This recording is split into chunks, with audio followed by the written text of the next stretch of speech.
gentlemen, welcome back to another episode of the Still Saved Show, where we sit down with some of the coolest people that I feel have some of the dopest stories of change and transformation. And boy, do I have a story for you today. Will, man, what's going on? Man, what is the deal, bro? It's good to hang out with you, man. I've been listening for a while, and so the honor and opportunity to be here is definitely pretty good. You've been listening to little old me. Man, listen. That's still surreal to me, dog. Yeah. You know, what's interesting is the way we look at ourselves in the grand scheme of life. We sometimes will see ourselves smaller than we actually are. There's a preacher who said when we get to certain stages in life, we ask questions like, who do men say that I am? Yeah. Because we don't realize the magnitude of our influence because we, as the old adage say, we can't see the forest for the trees. And so we're bigger than we think we are. This is why I wanted to sit down with you. Like, you can't help yourself, dog. Like, we haven't even introduced you yet, and you already getting started. Man, I'm loving this. No, funny story, though. We actually tried to do this about a week or so ago. Yeah, we did. And we came in, and we got to talking, and I was supposed to set up, but I was so engulfed in the conversation that we didn't even, turn the cameras on. Like, we literally just sat there and talked for about an hour and a half, bro. Brotherhood talk. And it was so meaningful and powerful. But do me a favor, man. When you're out and about and you meet somebody new, how do you introduce yourself? Hey, I'm Will. I'm Will Cumby, man. That's it. It's just, I don't know. I think people appreciate the authenticity of people. Yeah. Like when you lead with what you've done, that says a lot, right? Yeah. But when you lead, hey, I'm Will, and one of my favorite statements is preach the gospel every day, and if necessary, use words. And that we should be living. The Bible talks about being a living epistle. Which says that the way I live, the way I speak, the way I move should cause you to say, there's something about you. Which makes me laugh because this weekend we were in the car and my son goes, he loves Michael Jackson.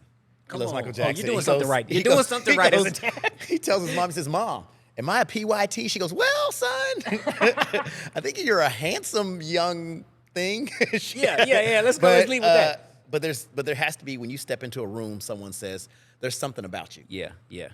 There's something about you. You definitely feel the space. Yeah. Let me do it, though, man, because you're the youth pastor here at the Fountain of Praise. Yeah. Houston's iconic, Fountain of Praise. Man, you've been speaking a lot at schools for, athletic teams, using the gift that God has given you to empower and influence young people. But my favorite part, because I don't want you to get in no trouble, you're a husband and a father as well. I'm so a husband go ahead and brag on the family. So, I am a youth pastor here at the Fountain of Praise. I'm also a national network director for an organization called the Urban Youth Workers Institute, which is in partnered with the DeVos Urban Leadership Initiative. Yep. But beyond all that, that's all the work. That's how I collect a check. Yeah. But the reality is, first and foremost, I'm a child of God. I'm a husband to Ebony Cumby, principal of Askew Elementary, and a dad to William, Dylan, and Grace. Dope, man. I have a Dylan, too. You have a Dylan? Yeah, man. Listen, there's something about that Dylan. Woo, Jesus. Yeah, man. He's a PYT. I get no. Yeah, right. My son. He's like, you're a handsome young. Yeah. I don't know, son. Man, dude. I've been following your journey for a while. Because a lot of people know my background. I was in youth ministry for many, many years. And so I know. Yeah. The what it takes. Right. The ups, the downs, the challenges. Trying to impart this gospel and just these life lessons into young people. This is year 21. 21 years I've been doing youth ministry. That's where the grace come from. That's where, man. Yeah. Jesus. These kids. They will, man. Yeah. You have something that make you proud. I had hair when I started, too. You had hair? I had hair. Okay, so that's not on purpose. And it was black. It's just gone, and it's either gone or gray. Yeah, it's funny. I have a full head of hair, but for some reason, I'm always wearing a hat. Yeah. How'd you get involved in youth ministry, bro? And why have you been doing it for so long? Truth is, I've always had a passion for youth ministry. I had a youth pastor when I was in junior high, elementary, high school. The same youth pastor from elementary all the way through college, and she would often give me opportunity to speak at our youth church at Abundant Life Cathedral. Oh, okay. And I went off to college, and when I went off to college, I came home, and I got the job that everybody gets when they graduate from college. Enterprise Rent-A-Car. I worked at Enterprise Rent-A-Car. Everybody. What is it about Enterprise, bro? Like, you're the third person who's been on the show that has worked for Enterprise. Everybody. It's the management trainee program, right? Like, you too can get your own branch, right? So I worked at Enterprise. This is hilarious. Yeah, man. And the reality is, I've worked there for a few years. I'd worked my way up pretty far. And I was unfulfilled, and I was trying to figure out, I'm washing cars in a suit, and I was like, bro, you have a whole degree. You know, graduated from Oral Roberts University, had like a 3.9 GPA, and I was like, dude, I'm washing cars. I mean, now granted, it's a great program, but I was like, I was feeling unfulfilled, and it's amazing how God will move us when we won't move ourselves. He will make the space so uncomfortable that if you can't, he will. Scripture puts it this way, he orders our steps. How then can a man understand his own way? And so as much as I wanted to do it, he had to move me. I got fired. And because for something that wasn't even my fault, I was like, and I went running to church to just volunteer. And I was volunteering at my church, and it turned into a full-time job. And 21 years later, I'm still serving in youth ministry. Love it. It's crazy, man, because a lot of times people use youth ministry as a stepping stone to, becoming a senior pastor or whatever the case may be, man. But to see somebody experience such a long career in this world is awe-inspiring, man. Right. Like, what are some of the greatest lessons you've learned so far? Well, what's funny is one of the reasons I got let go from Enterprise is because we had to be at work at like 7 in the morning, and that was the struggle.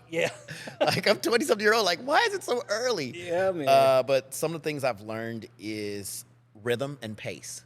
One of the things that is the greatest lesson I could give anybody listening today, whatever stage you are in life, 2 words: go home. Go home. The streets will be there. Yeah, man. What you have at home is great. If you're in a relationship, and I know there are things out there that are tempting, here's the truth. It's not the itch, it's how you scratch it. We all have things that draw at us, but when desire meets opportunity, we have sin. And so go home is usually the best thing. When you have that desire to do things that you know aren't right, and we all have it. Oh, yeah, for sure. Where Scripture tells us there's a way of escape, you feel that in your body, go home. Yeah. So, and even with, as you have kids and things, we can allow opportunity to, I don't know, overwhelm us. Go home. Like, it's okay. Like, it'll go home. Yeah. No, man. We always feel like we're going to miss something.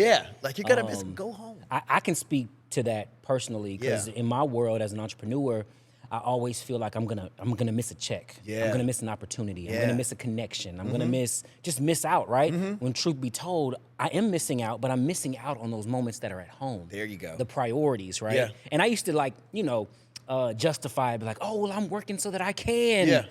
But I'm not there. Like, my kids don't care about the bank account. They don't care about the shoot. Well, they do now because they're getting older. They do, right. Look, here's the question. Here's the question. How much will it cost you to leave? What is the cost of not being at home? Come on. And when you think about what you're paying as opposed to what you are receiving, the conversations you have to have when you're away from too long, when the moments that you miss because you weren't there at the game or you weren't there to tuck them in or to make them breakfast, what does it cost you to not be there? You'll either charge more and listen, or you won't take that check. No, seriously, and we did that. I did that. Actually, this is for all my entrepreneurs out there, but I actually did that. I experimented with raising our prices. And I overpriced myself on purpose because I wanted people to say no. So I would double, sometimes triple what it would take for me to go do this particular service. And it's funny because, like, okay, if they say yes, then sure, I'll go do it. You know what I'm saying? I mean, you understand. This is like the mortgage. Triple of what, man, listen, this is the entire month. We're good. Like, I'm gonna go do this one event and I'm good for the rest of the month, right? So, there you go. Try it and see, and see what happens. Man, you posted something the other day. I don't know how far ago this was because I've been following you for a while. I actually wrote it down on my handy dandy Bank of America envelope. Let's go. Actually, you didn't say this, but it was one of those voice memos, those viral sounds. It said, "We won't know what God is willing to do for us until we're in a situation where only God can do it for us." Right? And I know you remember the post I'm talking about. You've been able to do some really, really cool things. Right? I've seen you on these incredible platforms and stages, and but I know that God had to develop that. Take me back to one of those moments, or maybe just a season in your life where, you know, it's like, okay, cool. Like, this was a situation where I knew that it was nothing but God. Wow. There's on the spot, bro. on the spot. Well, this is a good one. This is greatness is relative, right? But I went to high school in Spring Branch, right? You know, shout out to the great Spring Branch. I was not an athlete, just not my thing, right? But in junior high, I was a bigger guy, and I wanted to play football. Bigger how? I had some size on me. Okay. You know, I was. Look at me being messy, dog. We talking like. No. I shopped in the husky section. You know what I mean? All right, cool. Which I still think that's just kind of rude. Picture, baby. Why we gotta call them husky? Can we just, you know, big and tall or something? I don't know. I wasn't tall, just big. But I decided I wanted to play football, and I chose number 72, Refrigerator Perry, because my family was from the Indiana, Gary, Indiana area, and so I played. I got hit one time, and I said, "This ain't for me." And actually, after I got hit, I got into a really big fight in the locker room with an individual, and it was racially motivated. I know it was. And I swore I would never step into another locker room. I would never play sports again. And I had a coach at Marshall High School I'd been volunteering at the school. He said, "Hey, man, I want you to come speak to my boys in the locker room." And I was like, "Okay, God, I told you I would never step into another locker room because of the trauma I experienced." And I stepped into that locker room, and I just spoke from the heart. And when I tell you, those young men listened to me as if I had been playing football all my life. And from there, now I've been doing that for like the last 10 years, speaking in locker rooms to football players, giving them encouragement. And I still struggle with what's offensive and defensive players, but I know who God is. And if it can change, get you to see him in a stronger way, I'm here for it. That's crazy. So he was able to take that traumatic moment. Yeah. And actually, I knew it was nothing but God, because I was like, I can you imagine stepping into a space that just scares you to no end? Yeah. But here's the thing: is when God stands up in you, you can stand on any platform. And God stood up in that moment, and it's been ever since. 1,000%. Yeah. You know, when God brings you to it, He'll bring you through it. Yeah. Thankfully, God has never put me in a room full of spiders. That would be my thing, bro. You'd be like, "Okay, Lord." That's the thing I'm scared of. You know, how did that trauma follow you? Like, because that was high school, right? That was junior high. Junior high. Yeah. So that obviously ended your football career. Ended it. Done. No mas. You know, it's like, hey, you know, but at that age, you have tons of opportunities and things like that. But how did that play out as you got older? Or did it? Did it affect you? Well, the way it did affect me is I was very strategic in my risk taking. Because when I stepped out there to play a sport, because I looked what should look like to do that, and I wasn't successful. It was like, so why try anything else? Which, you know, what's funny is another moment was my dad was diagnosed with prostate cancer, and I was still a bigger guy. I was still, I hadn't dropped the weight yet. And when my dad got diagnosed with prostate cancer, it got me into working out and being healthy and healthy living. And that moved me into a whole movement where I became a CrossFit coach. I was a personal trainer. I just think how it's funny how God can use our trauma to create opportunities for us to triumph over our pain. Yeah. Right? Clearly he has, man. Yeah, struggle can strengthen you. Man, totally. Yeah. Definitely develop things that we had no idea needed to be developed. And now here you are. You're in locker rooms all the time. All the time. My dad is good. He came through, and now my dad have a great relationship and things, and we use that moment to just talk about how we can live healthy. And I'm always encouraging men, like, make sure you get tested and things like that. Like, that struggle can make you stronger. Yeah, totally, man. There's another thing that I've seen you say often. You know, you don't understand now what I'm doing, but someday you will. I can clearly see that being one of those moments, right? Like, I really don't understand why you got me going through this, God, but have there been other moments now that you reflect on your past and you're just like, man, God, I had no idea that was going to turn into this. Yeah. Well, and that's biblical. That story is when Jesus was at the table with the disciples, and he's about to wash the feet of Peter, and Peter's like, "Bro, not me." And Jesus is like, "You don't understand now." And there's a lot of moments in our life where we don't understand some of even the battles within my marriage, right? I did not understand the battles my wife were going into until some years later, where I was called upon to do premarital counseling for couples. And so I wasn't speaking from a book, I was speaking from experience. And there's something about, I'll believe, it's like I can trust a person who read about it. But I'll believe the person who lived it. Because 1000%. how can I take you someplace I've never been? No. Right? And so by me speaking so when I speak to the couples, they go, oh, okay, so you actually know what you're talking about. You didn't just read this. You didn't go to school for this. Listen. And it helps a lot. It helps a lot. So that was one experience. Another one is theater, right? Theater was my outlet because I wasn't good in sports, but you have this, there's supposed to be. Hold on. Yeah. I never knew the theater part, but now it makes sense. Yeah, I was hardcore in the theater. Colorfulness, the energy, the theatrics when you're on stage, and I can totally see it now, bro. Man, I actually went to college as a theater major. Yeah. But I was in Oklahoma, and there just really weren't a lot of parts for me. I actually was in Oklahoma, right? I was like townsman number 4. And thank God I had a professor who was like, bro, you're a great speaker, a great writer. Yeah, you probably should change your major. And here's the thing is that we can't control the wind, but we can adjust our sails. And so the winds are always going to be shifting in our lives. But when we adjust and say, I don't understand now, but God, if I just keep trusting you, my mom says this and I love it.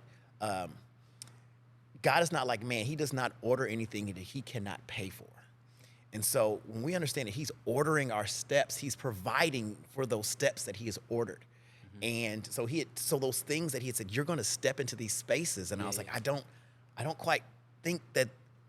But when I stepped into where he told me to go, because he ordered it, the provision came through.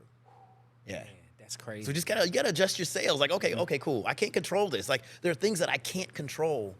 But if I adjust, if I do things, when personal training, we talk about how the way you position yourself. Oh, come on, let's talk. Positioning is a setup for what you're trying to do. Yeah. And it's all about I'm talking too No, much. bro, Either way, back to you, man. What's no, this is you good, bro. Like I'm getting comfortable. Like I need some coffee man. or something. You know what I'm saying? Nah, man. Especially I had no idea about the personal training aspect of it too, man. You're obviously clearly an in shape guy. Yeah. Those lessons are invaluable. I'm not like the biggest hey, I got to work out every single day. I do try to stay in motion and keep in movement. But some of the best lessons I've pulled from working out, right? And you work with a lot of athletes. What's one of the coolest illustrations that you can take from training? The reason why I asked is because as a youth pastor, we got illustrations for days. We could and I was joking around with my homie Spencer, Spencer from Fallbrook. Yes, and, solid we guy. joke around all the time. It's like, you see this envelope? Like God wants to send you something. Oh, I can preach anything. I can literally preach anything. I pray often, God, give me that third eye to see you in everything. But there's so many, with working out, I talk to people about focus, how if you are trying to lift this heavy weight and you're trying to move this thing off of you, but you are not focused in that movement, the chances of you pushing it off of your body are diminished exponentially. But when you focus and push, you can push through a lot of things. But it's like if you're doing all this and you're trying, it's going to be harder. But focus allows you to push through things. And here's the thing about weight and even like weightlifting. Weightlifting is essentially pushing off something that was meant to weigh you down. And if you continuously do it, it will make you stronger. So if we're continually pushing back at things that are meant to stop us, stifle us, and even suffocate us, we will become stronger.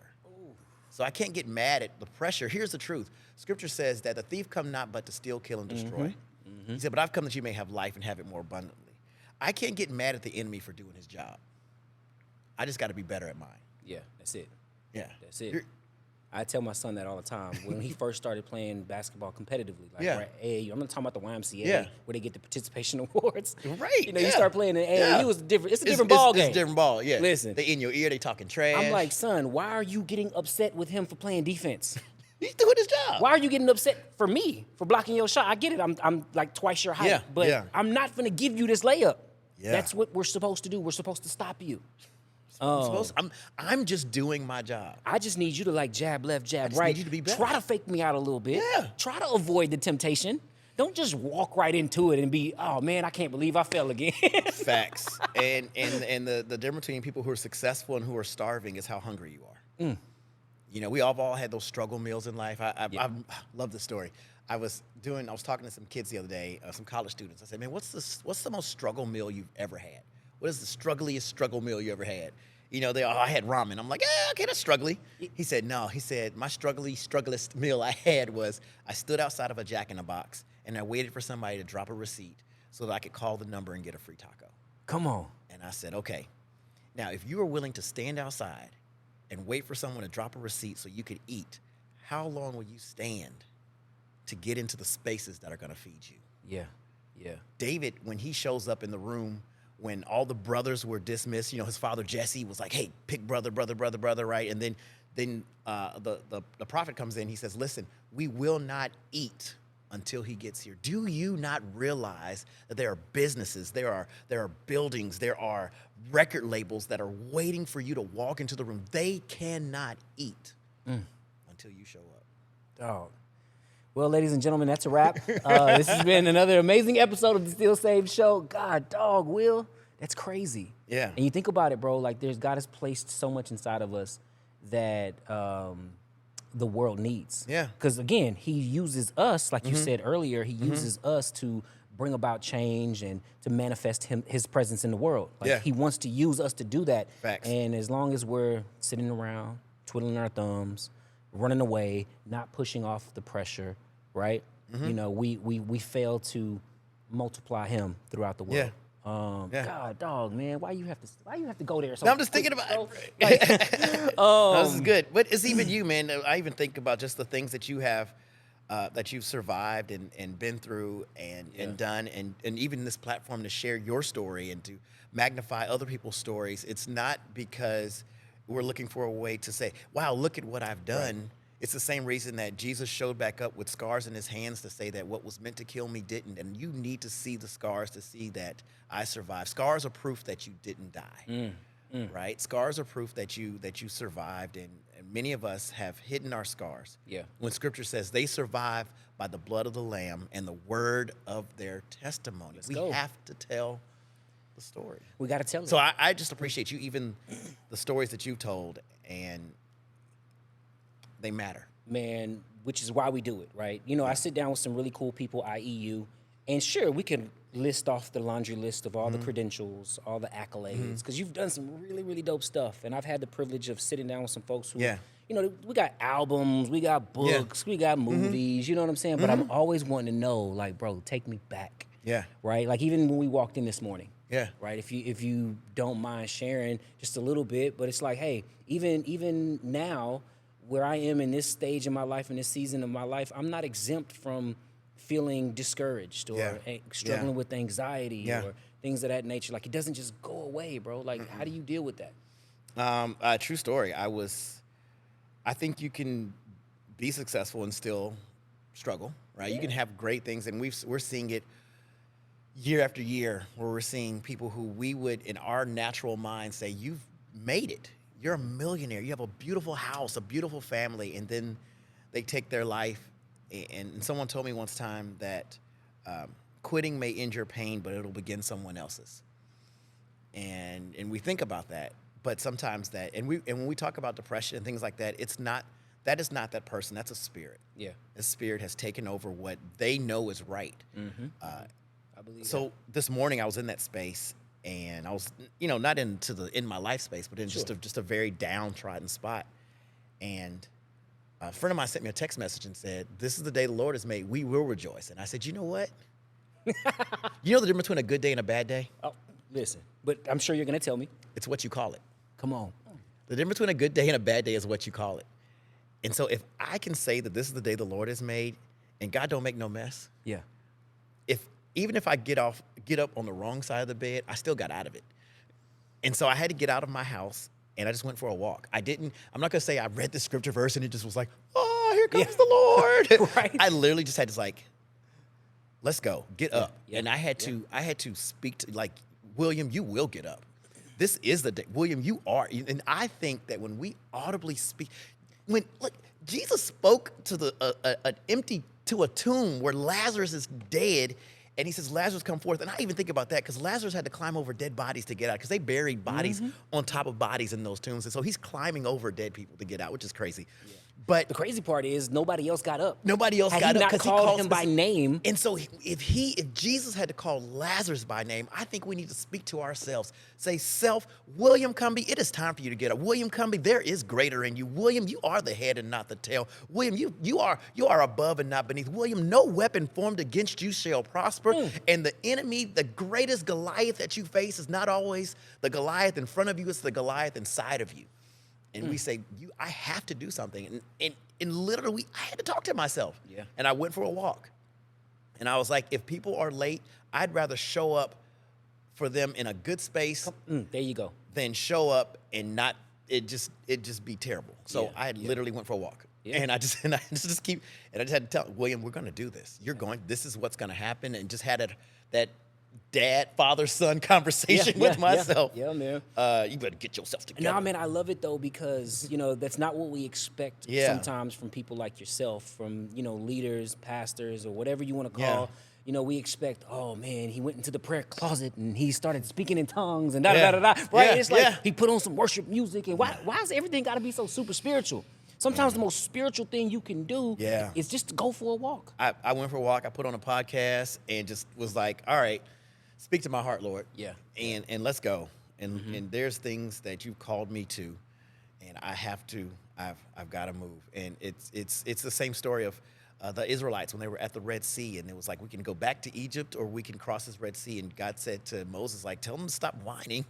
He was like, and go. It's not that deep. Stop whining, stop crying, and go. Yeah. Mm-hmm. Okay. Sounds like here's the truth. We talk about weeping endures for a night, but joy is coming in the morning. It's like, the sun's gonna get up whether you get out of bed or not.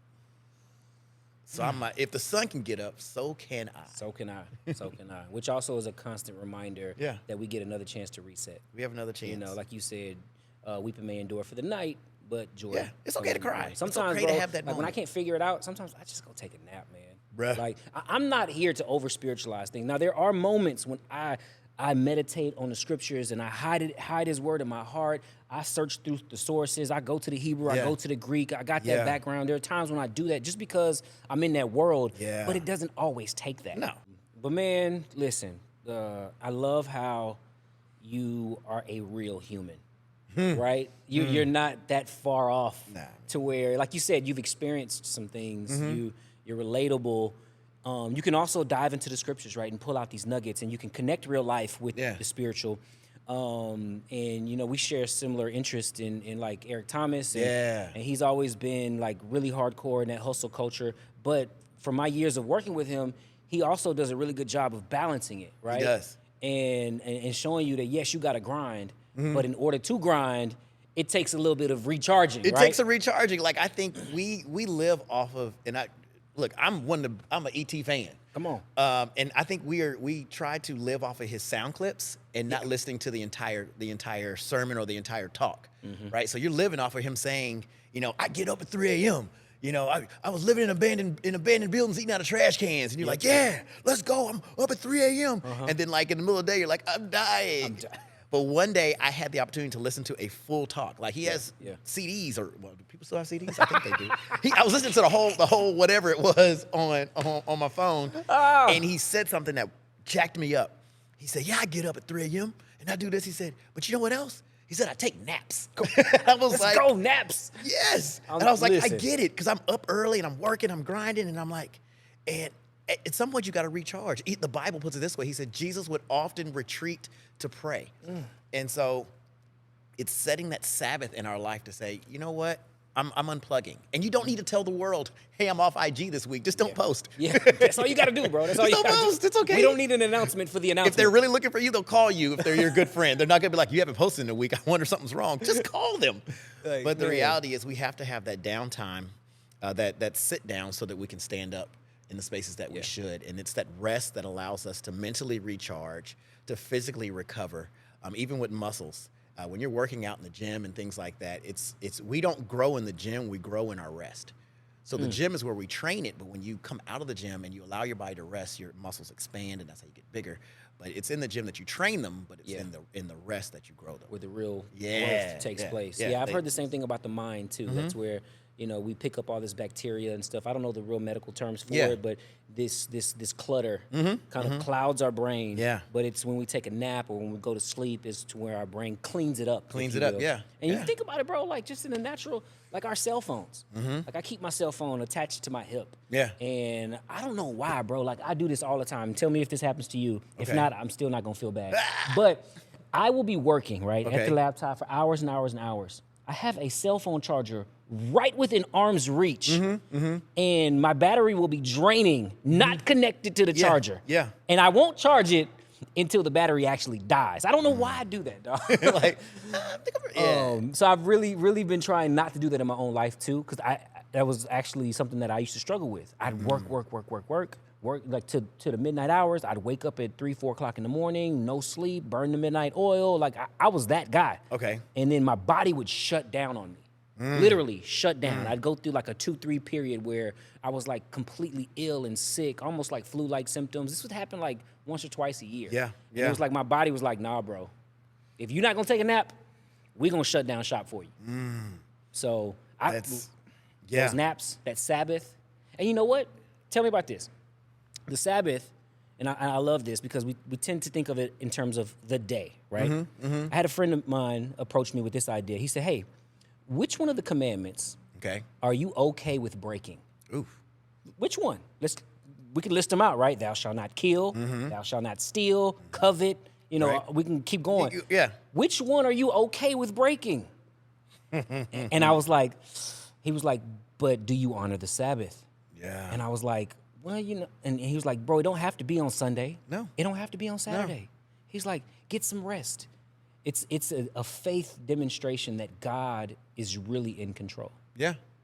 And yeah, it's so crucial. It's that quiet time, that moment to just chill, to be in his presence and not really. A friend of mine was talking about something the other day. She's like, it's going to cost you. Either you're going to pay now or you're going to pay later. But when we refuse that time of rest, I even think in sports, they say they have the television timeout, right? They have these different things where it's like, we are taking this break. Yeah. And around the world, even our watches, right? It will tell you like, hey, take a pause, right? Yeah, and I'm yeah. like, and it'll pop up and remind you, and you're like, yeah, maybe. You know what? And we have to listen. Feelings are the language of the body. Feelings are the language of the body. So if you're not listening to how your body is speaking to you, it will show you. Yeah. A friend of mine tells this great story of these two kids were riding a bike. They were you grew up in Houston. Yeah. You ever heard of like giving somebody a pump? Oh, what you mean? Of course. That's where you even sit if them you on- didn't have pegs, like now you knew you was on it when you had pegs. Well, yeah, though. pegs. You I was mean, your good. mom and dad had a little money. Yeah, but if or not, you better hop on them or you handlebars. stole a really good bike. But you'd hop on them handlebars, Yes, right? And bro. you would ride. And what would happen is you were riding this bike, and so the story is these two boys were riding the bike, right? One's pedaling, the other one's sitting on the handlebars. They hit like a pothole and they fall into a ditch. And one of the boys is hurt really, really bad. And they're screaming from the ditch at cars driving by. Like, stop, stop, stop. Nobody stops. Finally, one of the boys picks up a brick, hurls it at one of the cars. It shatters the windshield. The guy jumps out of his car, runs down. He's like, what are you guys doing? I can't believe you hurled that brick at my car. And they said, had we not hurled the brick, would you have stopped? And so in our life, sometimes we need to figure out, will we hear the voice or do we need to feel the brick? And God is constantly speaking to us, and we're running at this fast pace, and he's saying, stop, slow down. And there's different lights that come on in our cars that say, hey, get gas, or hey, change your oil. And you're like, oh, I'm good. And then the car breaks down. So either you're going to pay now or you're going to pay later. And usually if we pay later, it costs twice as much. It does. I need to go get my oil change, bro. I really do. So you're going to hear the voice or you're going to feel the brick. That shout out to my guy, Jason Brown. He gave me that story. Yeah, He's a good guy. That's a dope one, man. Yeah. I'm guilty of getting hit by the brick. Not We gonna all lie. are. I am. But lately, though, as I get older, I am finding those moments, those intentional moments where I say, hey, this is just me relaxing. Yeah. I used to feel guilty, bro. Yeah. I used to literally feel guilty for doing nothing. And I remember I would have friends say, hey, man, we'll take the kids, just chill. And I'd have those straight up, I'd have those kidless moments, and I'd sit there in the bed like I gotta do something. I gotta go out. I gotta go take some pictures. I gotta go make some money. I gotta do this. I gotta that. I gotta go read. I gotta even reading became a sign of work for me because it was like about professional development. How often do we just sit there and read just to hear from God? Yeah, yeah. And for me, it was always a faith thing. It's like, am I in control or is God in control? Yeah. I can't take one day off Yeah. to allow God to be God. Yeah. And that's when he shows up in those moments and does his best work when I take my hands off.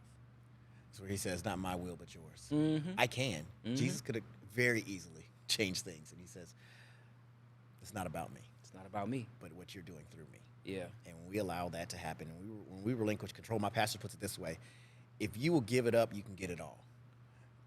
And a lot of that is in relinquishing control. Yeah. Yeah. And that's crucial. Can you think back to a moment in life where maybe it was a lot of anxiety surrounding a particular decision or something that occurred where you had to allow God to be God?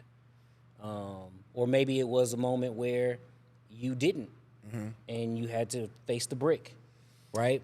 Where you're just like, you know what? Dang, I can't believe he showed up in this way. Man, phew.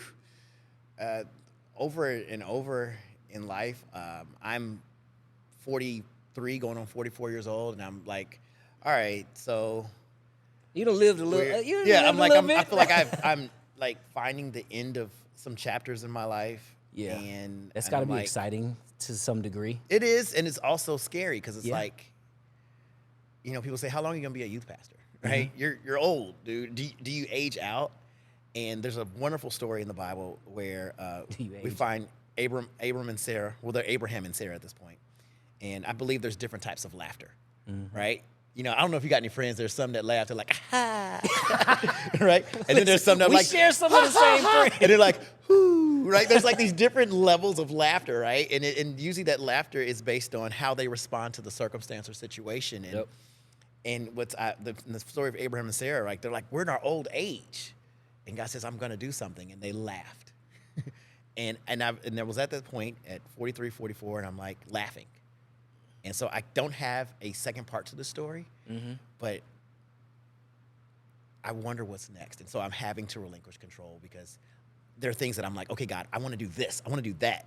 And he's like, I think I've heard someone say, we make plans and God laughs. Yeah.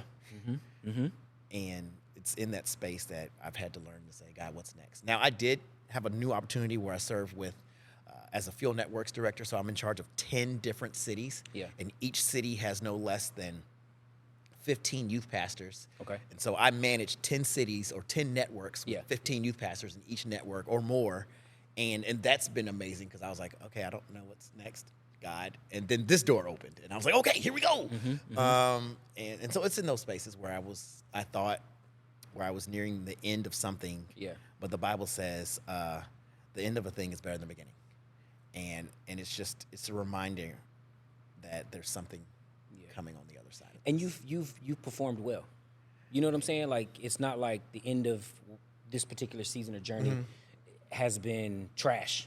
You know what I'm saying? It's like this ain't Enterprise. You ain't get kicked out. You didn't get fired. I didn't get fired. And you know what? God is the only one that can fire us and still use us. Yes, man. Yeah. I've done that before to where he's like, I'll still use you.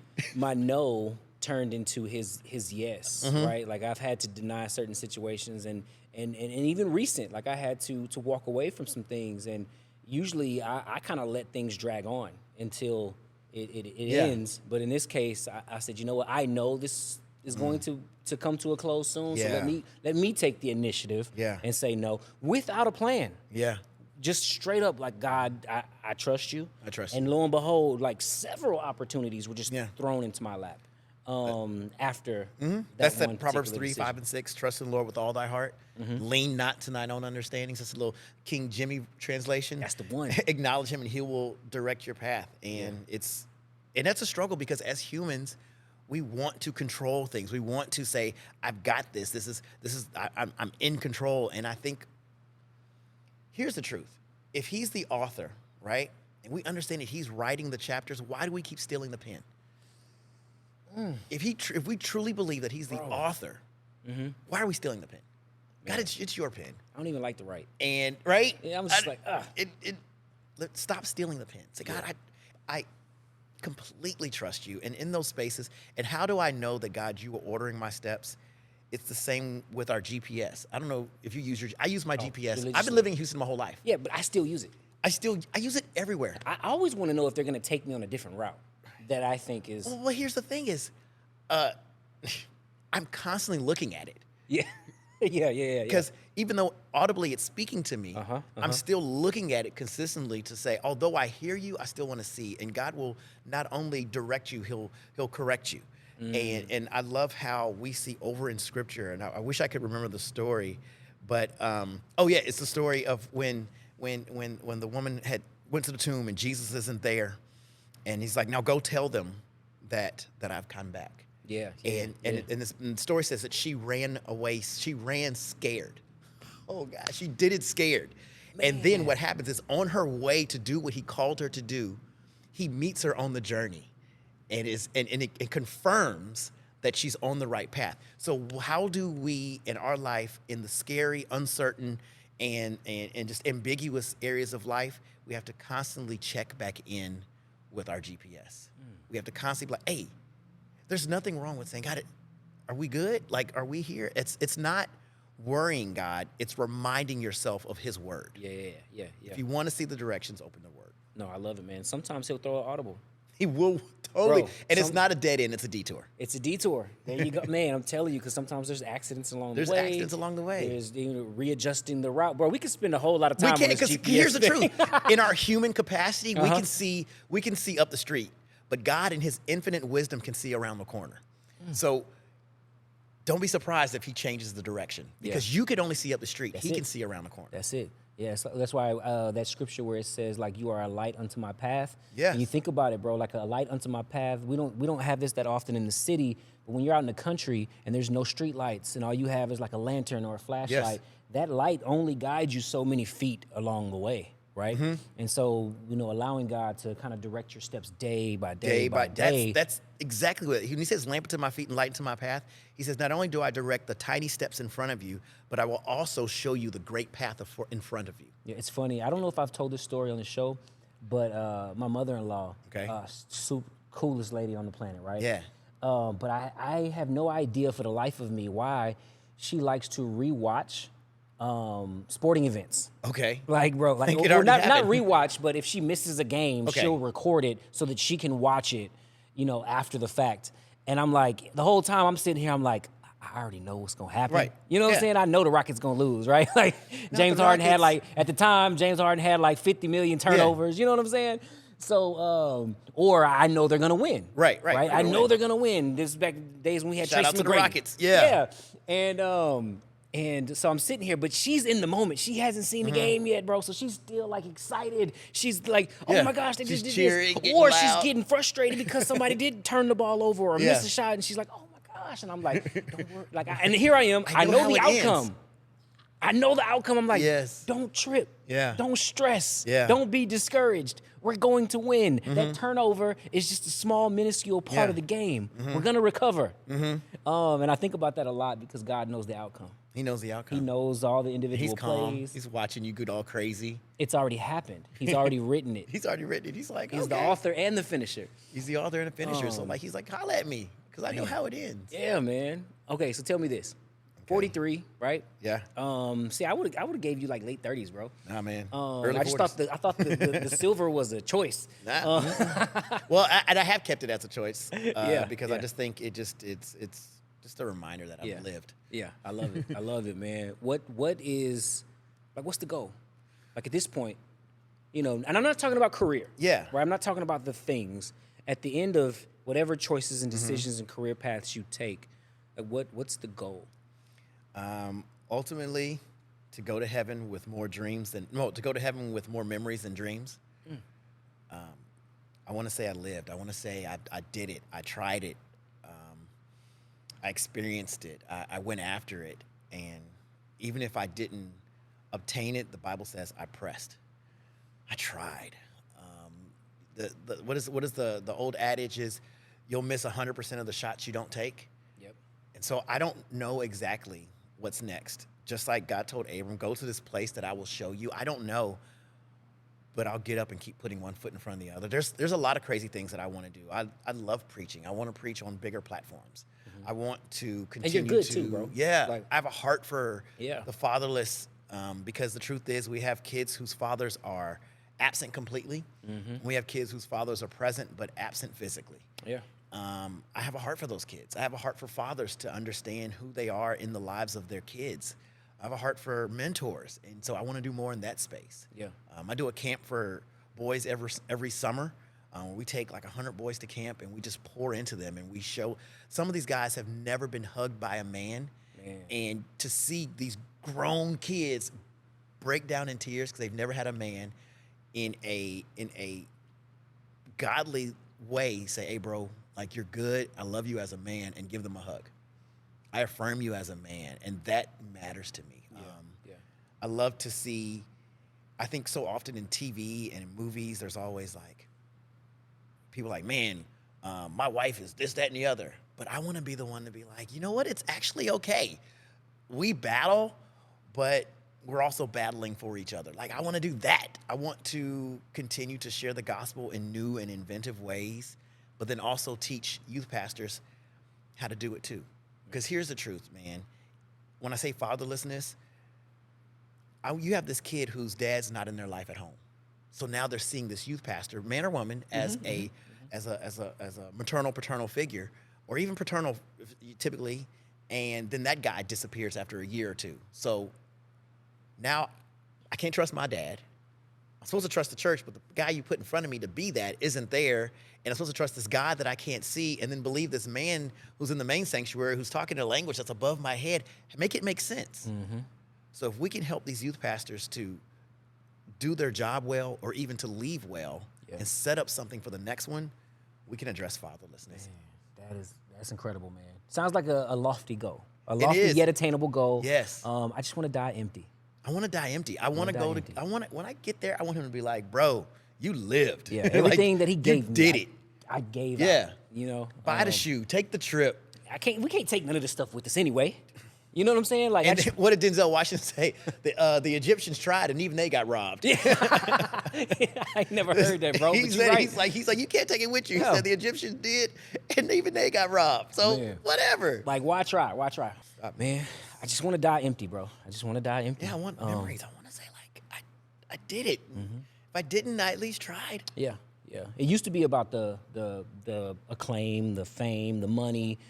But you know, I've had a taste of that, bro, and I'm good. Not necessarily without it, because I know that it's a resource and it, you know, can get there. But man, at this point, man, whatever God gives me, I want to use it for what it is that He gave it to me for. I got one more thing for you though, bro, because man, dog, like this is incredible, man. Like I'm already thinking, like, I ain't even gonna lie to you. I'm like, I'm gonna take this clip, I'm gonna take that clip.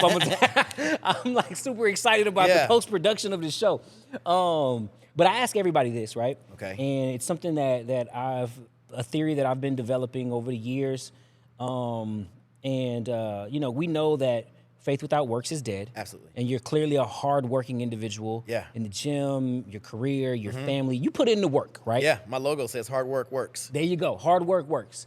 But there's also an element of faith, right? Where you leave room for God to be God. How has your faith, in the midst of your work, how has your faith, like, fueled the success that you've been able to experience? God is just paramount in my life. Not just because I went to a Christian university, not because I work at a church, but from early adolescence, my grandmother just instilled the importance of who God is in a relationship with Him. And because of trusting Him with the little things at first, right? Like, you ever prayed and been like, God, I had a late night. If you could just get me up at this time, I'll be okay. And then He does it, and you're like, what? Hold up. Or you say, God, listen, I don't have it. And if you would just come through. That's the one. And then He does it. And then so these little things start. And as you start trusting Him with the little things, you start trusting Him with the big things. And when I tell you He's come through in ways that I didn't know and I didn't expect, and it's caused me to say, God, you're it. You're it. I have to trust you, because everything else can and will fail me. Bro. But you're consistent. You promise to never leave me nor forsake me. You promise to order my steps. You promise to lead me in the paths, right? And so my faith is so big because I'm that dude that literally will be like in my closet, okay, God, which shirt am I wearing today? And it'll be so crazy because I'll wear something and someone will go, say, bro, where'd you get that shirt? And then it creates a conversation. I want to know where you got your shoes from. That's what I want to know. Man, so I'll tell you about the shoes. This is the reason I became a sneakerhead. It wasn't because, my parents bought me shoes. I just wanted to keep it up. Rick Ross has this book, A Perfect Day to Boss Up. Yeah. And in the book, he talks about how he buys these expensive watches. He's like, I don't buy watches because I need to tell time. He says, I have a phone for that. He said, I buy watches because they introduce me before I have to introduce myself when he walks into a room. And I started thinking about that. I said, well, sneaker culture is huge. Yeah. And so if I can walk into a room and I have a pair of kicks on, people are like, yo, bro, tell me about them shoes. And I'm like, bet. It is just the key to the door that I'm about to walk through. Yeah. It's all it is. It is. And once we realize, the Bible talks about how that these opportunities, these doors that we can walk into. So we don't have to kick in a door that's unlocked. Man. That's my faith. It's my faith. It's in everything I do. I seek him in all that. I ask him in all these things. And I trust him in all these things. Because if I truly believe he's the author, which I said, I can't steal the pen. Because every time I've stolen it, I've had to go back and rewrite the chapter. Because I was like, oops. Oh, man, and he was like, bro, if you had just, how they, I write a lot. And so there's a program called Grammarly. Yep. And so you take your stuff, you send it to Grammarly, and you can correct your stuff and tell you right. But anytime I've just said, I'll just turn it in, what happens is they send it back to me. They're like, yeah, you could have done this better. And I think it's the same thing with us, is we write it, but we still have to say, God, now bless it. Yeah. Man, I love it, bro. Man, this has been phenomenal, dog. We could keep going and going and going, dog. We know a lot of the same people. We do. We've been in the same fields. We've experienced a lot. Do me a favor, bro. As we wrap up, how can we stay connected with you? What's going on here at the Fountain of Praise. Okay. And all that good stuff. Easy business. To stay connected with me, several ways. I'm on all the social media. I'm on TikTok now. I don't dance. I make videos, though. My kids dance. But yeah, here's the things. You can catch me on Instagram at WillC27. I'm on Twitter at WillC27. I'm at the Fountain of Praise all the time. TFOP.org. Shout out to my pastors, Dr. Remus Wright and Dr. Mia Wright. There we go. So shout out to them. And you can also catch me on TikTok and Instagram, Facebook. I'm on all the things. Yeah, man. So that's and you're on there and you're representing well. Yeah. Or you can catch me at a high school. I'm always at a high school doing something, usually with the football team or one of the others. We do Bible studies every Wednesday morning at 7 a.m. at Marshall High School. I love it. So. Man, it's amazing, man. Well, I appreciate your honesty, your openness, transparency. I appreciate your friendship, bro. I appreciate everything you do for the community and for the kingdom. Dog, it's just been real, bro. I appreciate you. Listen, man, I appreciate you because not only is it important to have stories, but we also need the people to be the storytellers. So thank you for telling the story of so many people and getting it out to the masses. Hey, let's get it, man. Well, there you have it, folks. We have just broken down another breakthrough with the incredible Will Cumby from the Fountain of Praise. Listen, he just told you that he has no idea what's next. So stay tuned, stay tapped in, because he's continuing to write his story. This is the Bible to be continued. To be continued. I love it. All right, guys, we'll see y'all next week.